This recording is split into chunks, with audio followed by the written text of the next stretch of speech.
Hey, welcome back to another fabulous week of the True That Show. As always, as promised, we have the most amazing, entrepreneurs just pop into their lap. Kind of like my experience when I met Caroline. She just popped into my life. And no matter how hard I shake it or how many times I banter and insult her back, she just keeps sticking. And you know what? That was one of the traits that when I was having a conversation with Fred the first time we talked, I'm like, man, this guy has stickability. Like, he was strong, he was direct, he like orchestrates. I mean, I think just his background in health, is amazing. But he is coming on to share with us today as an established author, a book title, and I'm going to let him say what that is, a book title that I think hits everybody differently. Because I think when you think of the word powerful, some people think about strength, some people think about inner strength, some people think about their parenting, some people think about how they're perceived in the world, some people think it's on the inner, like, do I really feel powerful enough? Like, they tie it to their self-esteem. So I think the fact that it's a book about a topic that can mean so many different things to different people. I mean, honestly, so Caroline, I got to ask before we pop into listening to Fred talk about his book. When I say the word powerful, what pops into your head? No, for me, powerful is really, I'm going to be serious.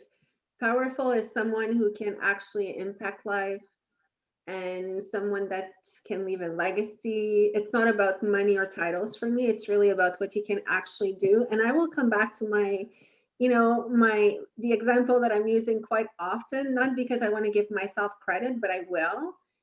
Being a mother is pretty powerful because being able to juggle everything and keep all of your kids alive and keep yourself alive through all of these years, for me, that's powerful.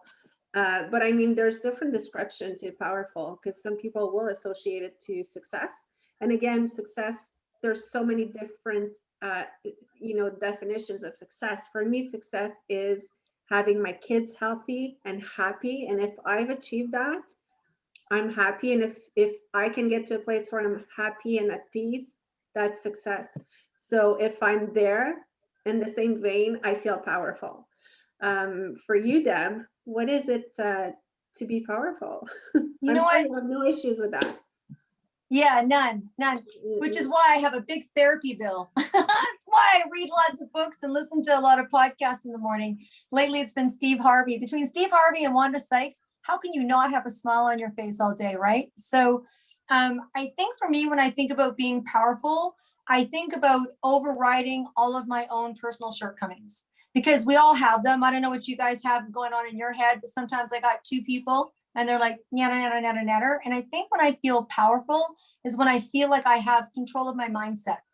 So my inner power, because then I can really play and do anything that I want to do. I feel self-satisfaction in many areas of my life, but the journey to feeling powerful for me was a journey of turning over rocks of how I really felt about myself on the inside that wasn't necessarily pretty.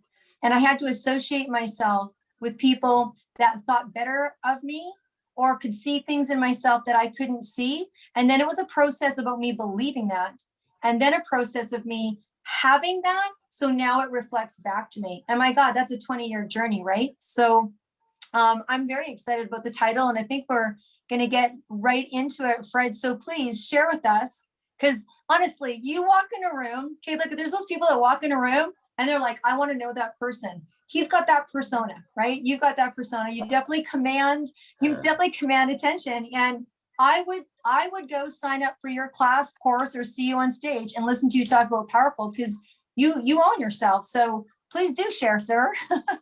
Well, you say to me because that's you too, right? So you walk in and then everybody's like, who's that? And she's talking so much. She's got a lot to say. No, I'm just kidding. Well, since I guess I'll just follow in the same vein. So what's powerful? Because the name of the book is You're More Powerful Than You Think. So there's actually a little bit of brilliance wired in there, because to me, and what the main premise of the book is, I'll use a quote that people may be familiar with from Wayne Dyer, and that is, we're not on a human journey seeking a spiritual experience, right? We're spirits on a human journey. So when you look at that, then I think power is becoming conscious of your divinity And that, with what you said, ties into what you said, Carolyn, which is being able, I think, or maybe, I forget Deborah's name, controlling your mindset and from the inside out. So really, I think we're all called, I believe we're all spirits on a human journey, and we're here to take the 18-inch journey right from our mind to our heart. And when you can take that journey and live from your heart, I believe is where your power is. Also, when you look at the law of attraction, your heart has 5,000 times more attracting energy than your mind. And that's where our spirit is. When we live from a spiritual reference point that we're actually divinity living in humanity, then that inside out, all the products of that inside out mindset can change the world.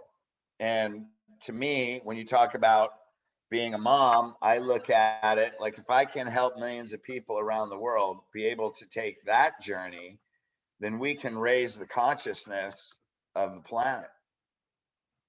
That's power. That's absolutely powerful. And when you talk about raising consciousness, so if you could define, I mean, we've got listeners and we've got viewers, because this is audio and visual. And so can you define that a little bit for people? Because people may not have an idea what you're talking about, like raise the consciousness. Like, how do people raise consciousness? Well, I could go back to a reference point of, I just blanked on his name, David Hawkins developed the map of consciousness. He was a quantum physicist, right? And so he used kinesiology to determine vibrational energy, to determine levels of consciousness, meaning levels of awareness, I guess you could say. What are you aware of? And, I'll use a metaphor of an eagle. An eagle, when they fly low, they have crows. There's crows. A crow will actually land on the back of an eagle and peck on them. They'll peck on their tail. And eagles are big, crows are little. So crows are very maneuverable. Like an eagle is like trying to turn around the Queen Mary. A crow is like speedboat. So they don't really defend against them. Their main defense is they don't get upset. They just fly at a higher altitude where nobody else flies. So if we use that metaphor, and then you look at, a lower conscious would be an eagle flying at a lower altitude. Well, you have tons of problems because every little thing's a problem. You're immersed in your pain. You believe that everything that happens to you in life is who you are, your identity. And I just gave a webinar on this. It's like, okay, so if I was filling out a form, let's see, I was divorced, widowed, and now I'm single. I don't know, which one do I check? Like, if everything is if my experiences are my identity, I have no idea. I'm too many things. And so with all that confusion, that would represent a level of awareness. Now, when you fly at a high altitude like an eagle, look at their view. They see a much bigger picture. They're not all caught up in where the crows are. They're just looking for that big old salmon down there that they want to swoop down and eat, right? But what do? They go down, grab it, and they fly up to their nest at a high altitude again where nobody else can bother them eating. So they can come down to the human level. They can come down to where their view is very specific. Yet when they fly at higher altitudes, the whole world looks different. So I would say it's a level of awareness. You have different belief systems, what you believe about yourself, other people, who you are, why you're here, and all the conditions that happen in the world. So that's what I would call it, a level of awareness. It's a perspective. It really is a perspective. I love it. So the higher what's that? No, go ahead. Well, and then a level of consciousness is like an energy. Your body will vibrate differently. And that's where people that are in pain, you're going to end up with disease. People that are victims, their body physically is going to break down because the emotions they have in their body are different. When you get above that, every disease known to man has had a spontaneous healing in someone, probably because they changed their mindset. So we're really a physical manifestation of our level of awareness and our thoughts and our belief systems. And if you want to call it, our level of consciousness. I love that. And there's so many questions that I would have to ask, but let's just focus it a little. Like, what what was your inspiration to turn around and write this kind of book? And also, like, what's your background? Like, how did you get there? Because I mean, it's not a small book and it's not a small subject. It's very deep. And yeah, tell us a bit about that. Well, my first memory was coming out of darkness into light. No, I'm just kidding. I would say, How is it? No. well, I remember, yeah. Okay. Who is that? You know, I would say I'm just like everybody else, and we get tired of suffering. You know, Deepak Chopra has a quote that people turn to spirituality when they get tired of suffering. But I was raised Catholic. You know, we were religious on Sunday, but we had a relationship during the week. So we were always taught to pray. So I had a relationship with God, and there was really two things. That one, Genesis 1:27 says we're all created in the likeness and image of God. So if that's true, then how could we be sinners? I didn't understand that. And then I tried, well, if you're going to call me a sinner, then I might as well act like one. And then I did that, but that caused a lot of pain. So that wasn't a great strategy. And then I think John, I forget what it is, 1:14 or something, says that Jesus said, you can do all these, if you believe in me, you can do all these things and greater. And I figured if there's anybody that walked the planet that wasn't lying, Jesus was probably one of them. So I thought if he came here to show us what our potential is, then I want to find out what that is. And then I just had a feeling ever since I was a kid. I'll give you a quick story that will set the frame. I remember being about 7 years old in my immigrant grandparents' house in Pennsylvania. My grandfather was in his guinea white tee, you know, with my trying to rest, take a nap on the porch. And, you know, I'm all full of grass in the front yard, but my grandmother's yelling Italian through the window, and all you could see is just trying to escape for a minute. You know what I mean? But he was in his 70s, and I thought, I wonder what's going through his mind. I wonder how he feels about his life. And then I remember thinking, when I'm sitting in a chair like that, I want the world to be different because I lived it. And I just thought that I had some purpose, although I had no idea what it was. But my things that happened in my life, because I believed I was what I experienced, you know, I was very self-critical, and I was critical of others. I actually didn't like people, you know, and then I became a chiropractor. And so chiropractic forced me to love my patients. And then I began to find out who I was. I started to love people. And then my second marriage, I got divorced the first time. My second marriage, 3 years after, my wife came down with breast cancer. And so 3 weeks before she died, she was taking a bath. She was sitting in the bathtub, and we were planning out. We called it her life celebration, not a funeral. And we were planning out. All of a sudden, she started sobbing. I mean, not crying or tearing. She was sobbing out loud. All of a sudden, spontaneously. And I said, "What's wrong?" And she said, "I don't know if I did what I was supposed to do in this life." And so the sadness that overcame me, I can't put into words.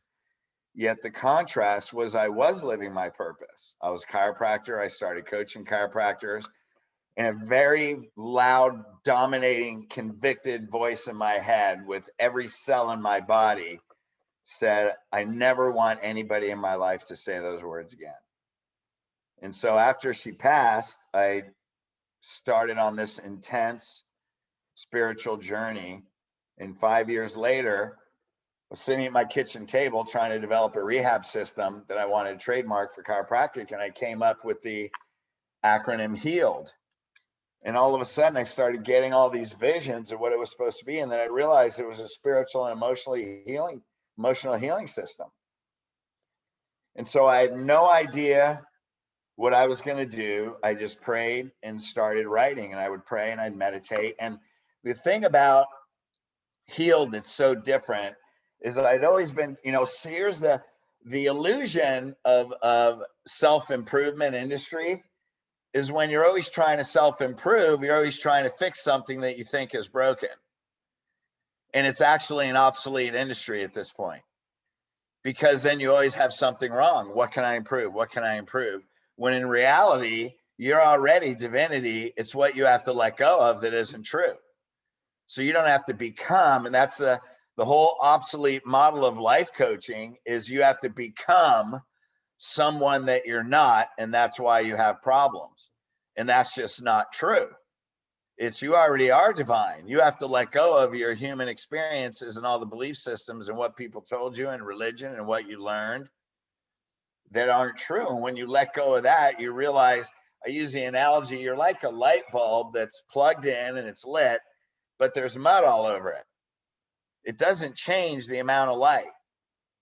But when you wash the mud off, it will illuminate the room.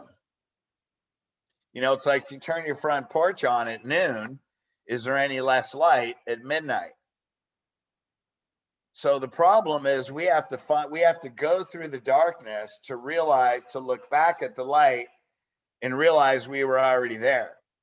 And that's a quote by Neil Donald Walsh. It says, we want to find heaven, so we go through hell just to come back to where we were. I'm paraphrasing. So that's our humanity. We're already divinity. We go through the pain of our humanity because we don't know how to interpret it. And then hopefully we end up back in our divinity, or you die stuck in your humanity. And so what I found through all these sources, it was like a pile of pieces of a jigsaw puzzle. And Healed puts it into an order. So I take all these spiritual resources that support each step. And then you don't have to be spiritual. You don't have to know anything. You don't have to have any background. All you have to do is follow the steps. And if you follow the steps, it's a journey of a spiritual awakening to come back into yourself, to who you've always been, without all the stuff. So wow, Deb, you could have saved 20 years of therapy, because I feel like I just got 10 years of therapy right here.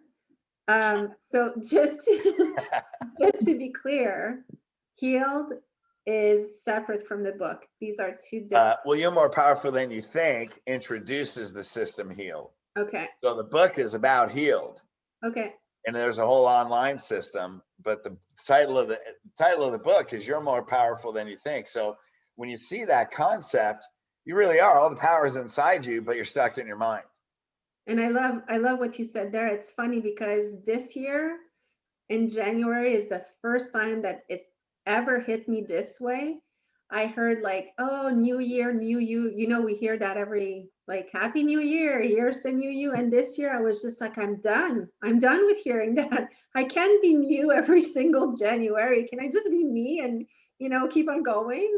But it's a bit I think that's what you were saying, that, you know, there's an obsolete part to it, is always trying to change something and to fix something and to become something else, when really it's inside of us. And I think that it's one of the beauties of also getting older. It's because you've experienced so many different things that are not working, that at some point it's just like, wait a second, you know, and then you hear people with great wisdom like you, and you're like, okay, I'm going to try something else. I'm going to try staying me and really digging inside. I absolutely love what you just said. I'm going to let Deb, because I see in her face like she has so many things to say. Don't you love it when people know each other so well? And even if I didn't, I'm kind of, I think the look on my face is very entranced, because your words are very refreshing. I think they're refreshing in the sense that I believe there comes a time in your personal development that you start to go inward, right? It's like you're searching out, and then you take that stuff and you go inward, and then you just start to become a better version of who you were. And you allow things. I think when you talk about divinity, I love that. I'm a big, you know, I always say, oh, I got a download today. You know, I got a download. So I heard something from somewhere, right? I heard something from somewhere. And then you get to filter everything that comes in based on what's just, it's alignment. Like it's alignment. Like how much time did it take me in my life to get to that place where I could align with the right thing to do, align for the right timing to do it. And you know it when someone's like, hey, do you want to meet for something? And part of you is like, yeah, in a couple of weeks. Or you know if you're meant to meet that person tomorrow. Like even when you're making your agenda of having someone to meet, you're like, yeah, let's meet in 2 weeks. And or when you're trying to meet with somebody and it's not really working, if you know yourself enough, if you trust enough in divinity, if you trust enough in alignment, you'll know that as you struggle to make your time, even a business meeting, when you do meet, it's the right time for something above and beyond what we think ourselves. I don't know, when I hear you talk, I hear a lot of letting go of control, like letting go of control and letting this speak, whatever it is that you talk about. So how can people get a hold of this book, Fred? Well, you can go to the book on Amazon. We also have, you can go to youaremorepowerful.com, because what we have is a whole online coaching system actually that takes you through and guides you through each step. So like I said before, you don't have to know anything. You know, there's only one requirement to be able to go through this, and that's desire to be the best you that you were created to be. One, you got to want to let go of your pain. It's like, I'm ready to heal my pain. I'm ready to take that backpack off. And when you're ready to take the backpack off, because typically we got to know what we don't want to do before we know what we do want to do. So the first thing you say, I don't want any more pain, please. I don't want any more. So if you're at that point, and that's the world today, and then all you have is desire to be able to know who you were created to be, you have a reason why you're here, to be able to know what that reason is and to be able to fulfill it. There's no greater life. Doesn't mean it's going to be easy. It'll just be more fulfilling. And part of the problem is people settle for happy and they give up fulfilling. Look at that one, man, that just flew out right out of there, didn't it? So the thing is, fulfilling isn't easy. It's actually joyful. So, and there's a big difference between happy and joy. So the whole reason I go through that story is you don't have to know anything. You don't have to go. This is all about releasing your past.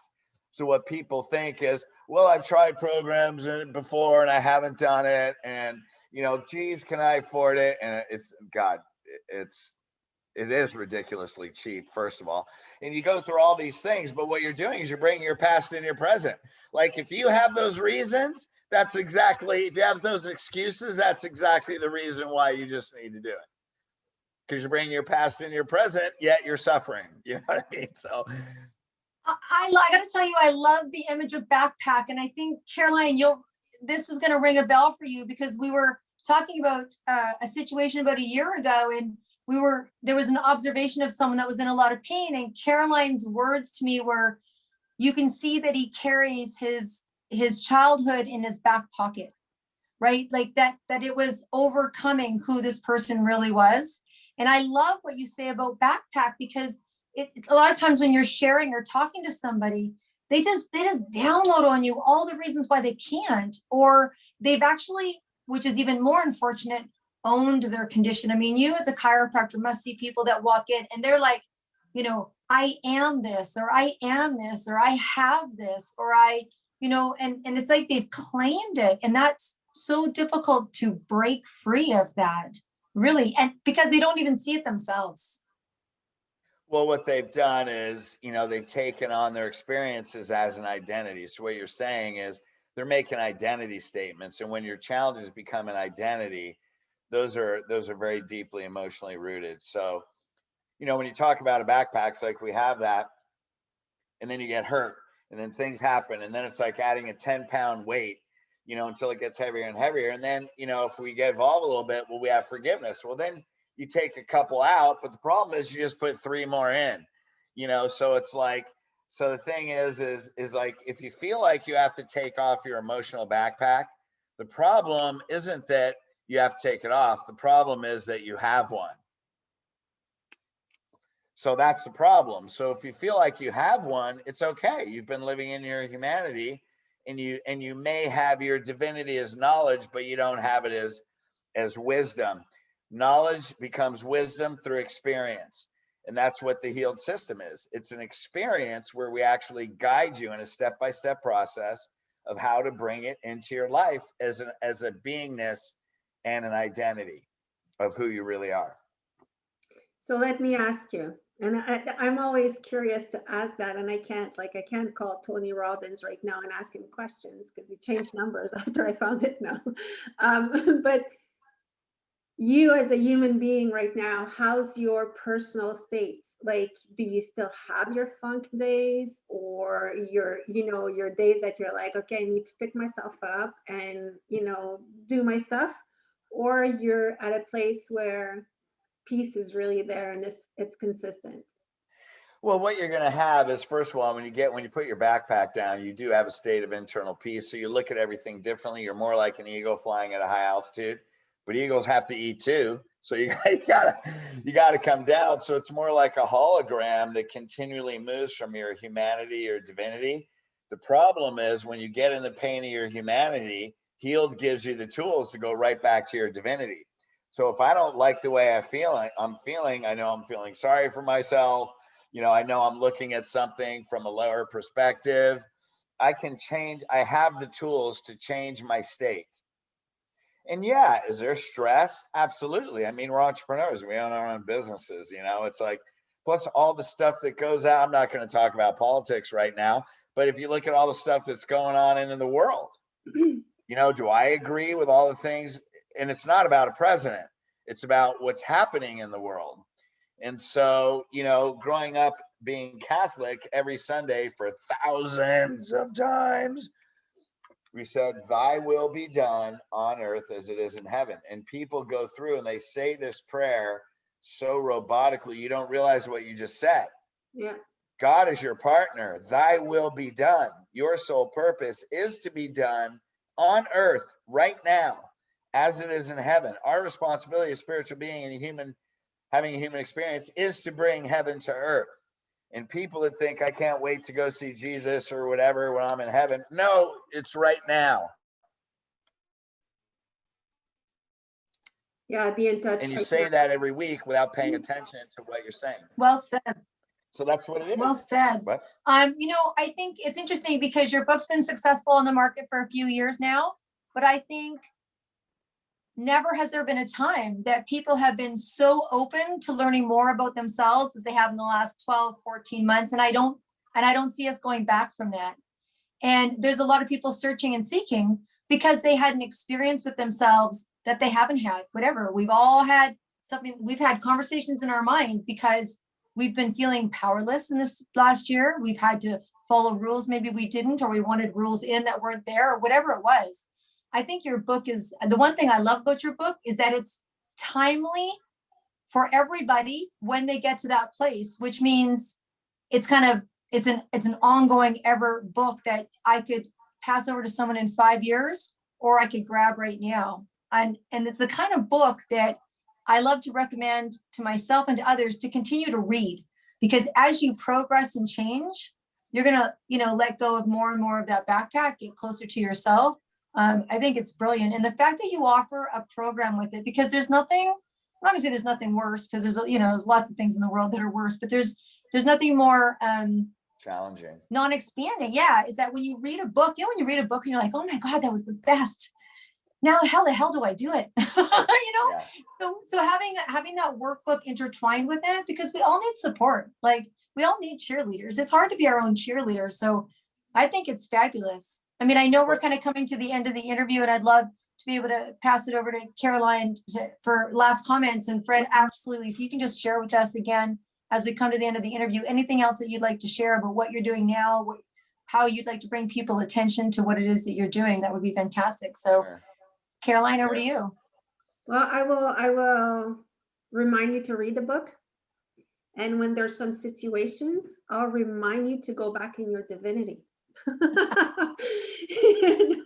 No, but honestly, I'm going to subscribe to this program, and I think everyone should. Like whenever there's something that can help me reach more of the inside, get more in touch with myself. Like I love it, and I would like to experience it. So thank you so much for this interview. I think it's I don't have words to say, because I think it's fabulous, and it's really something that should be shared by everyone and read by everyone. And whether I'm just gonna touch on that because I am a bit of the devil's advocate sometimes. A few years ago when I was hearing God, my brain would shut down to whatever the person would say, because I was just like, oh, that's all related to God. But I think that in this situation, it's also like, you can call it whatever you want. You can call it higher power or universe, you call it God, but you don't need, I assume, necessarily you don't need to be Christian to really benefit from this book and everything, because what you're talking about is really, human. Like, there's divinity and humanity, but it's in everyone. It doesn't have to do with the religion that you're at. So I just want to add this, because now my mind has expanded, but before I would have probably closed the interview right there. So I really want to tell people it doesn't have to do with the religion. So thank you so much, Fred. For me, it was an honor to meet you. I hope our paths will cross, specifically in California, not in Montreal, because it's kind of cold here. So I'll leave you the last word.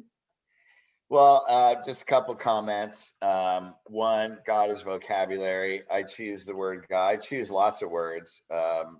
That's just what I choose because religion. Also, I'm a Christian.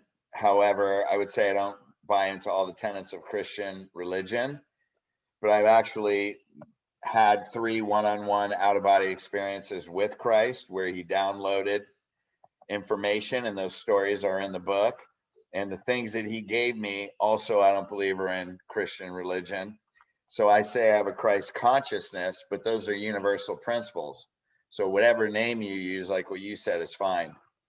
Also, to what you said, Deborah, you read a book and then you don't have steps. This book isn't a book you read, it's something you experience. And there is steps. However, when you go to the online system, there's all kinds of exercises, because it doesn't matter. Knowledge doesn't matter if you can't apply it in your life. And so that was the thing. So, and you also said something about, I don't know, it came out in 2018. Oh, you said something about the world matching. So I've been talking about You're More Powerful since 2018. That's 3 years. And it almost seems like I'm like, God, when is the right time? My God, what is God? Oh my God. And then what you said is now the world is matching. And so now everything is coming together. So there's just things in your soul purpose that we don't understand. But when you know that I am divinity, I am here, you will fulfill it. The vision that you have will come to pass. There's just some things that may have to line up first. But us people that are drivers, entrepreneurs, we want it right now. But it's just, and that's our lesson. Right? So go to youaremorepowerful.com. If you want to take your backpack off and you want to find out who you are created to be, who's really inside you that can come out and radiate in your life, then I truly believe it's also happening now, because I started in 2009. So I've been teaching it for 12 years. And I've taken hundreds of people through it, not only my chiropractic clients, but I've had people that call me up that were going to commit suicide, divorces that were healed, kids got their kids back on track. I mean, there's so many stories of things that, are so beyond what we even understand.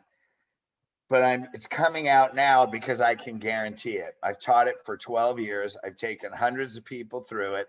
Just follow the steps. 6 steps.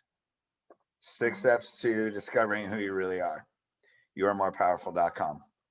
Or go to You Are More Powerful Than You Think Facebook page.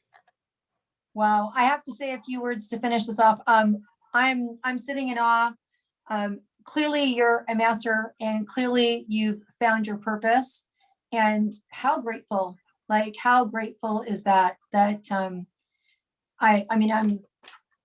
want to say I'm impressed, because it's not about impressing me, but I'm impressed in the sense that the truth, that people can really be beacons for other people. And so what a blessing to have this conversation. And it's been a journey to get to know you. And I know that this is not the end point of that. It's just the starting. And so I want to thank all of our listeners and our viewers for tapping in today.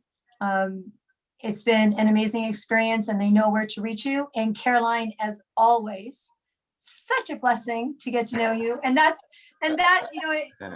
bantering aside, I think one of the most beautiful things is finding out about yourself and then being able to share that with other people and having those tight knit relationships, which clearly, as much as we hate each other, we do. So, yeah, darling. you know what? Future podcast coming. It's going to be like, ask other people about myself.